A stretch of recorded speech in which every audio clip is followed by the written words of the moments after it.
Daawwattoota keenya har'a kana isinitti agarsiisu akkaataa ittiin PC bilbila faana connect goone control gochuu dandeenyudha.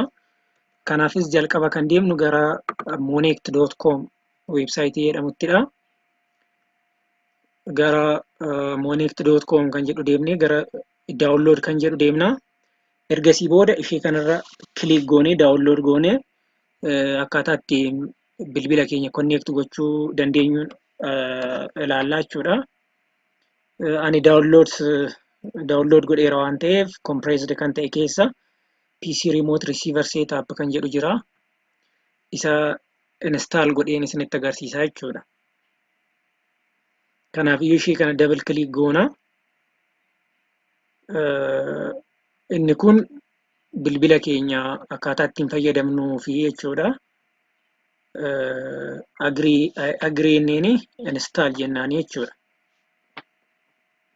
Install erga goonee booda bilbila keenya faana control gochaa itti fayyadamuu dandeenya jechuudha. Kanaafis step isa tokko tokkoon isinitti agarsiisa.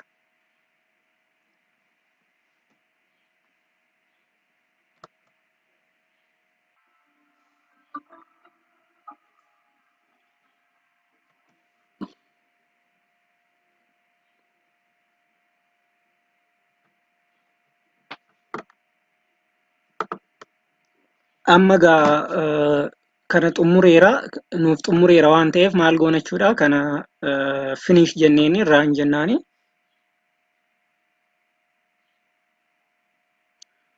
Run immoo goonu kanadha nuuf fidaa jechuudha mallattoo kana.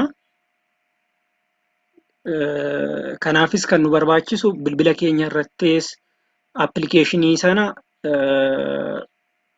caanuu qabna yookaan fe'uu qabna. Achii booda staatasiin isaa jira game center waan akkasii kan jedhullee jira. Isallee add gochuu dandeenya, settingii isaa sirreeffachuu dandeenya yoo barbaanne. Maqaa laaptooppii keenyaa fakkeenyaaf kun Alex jedha.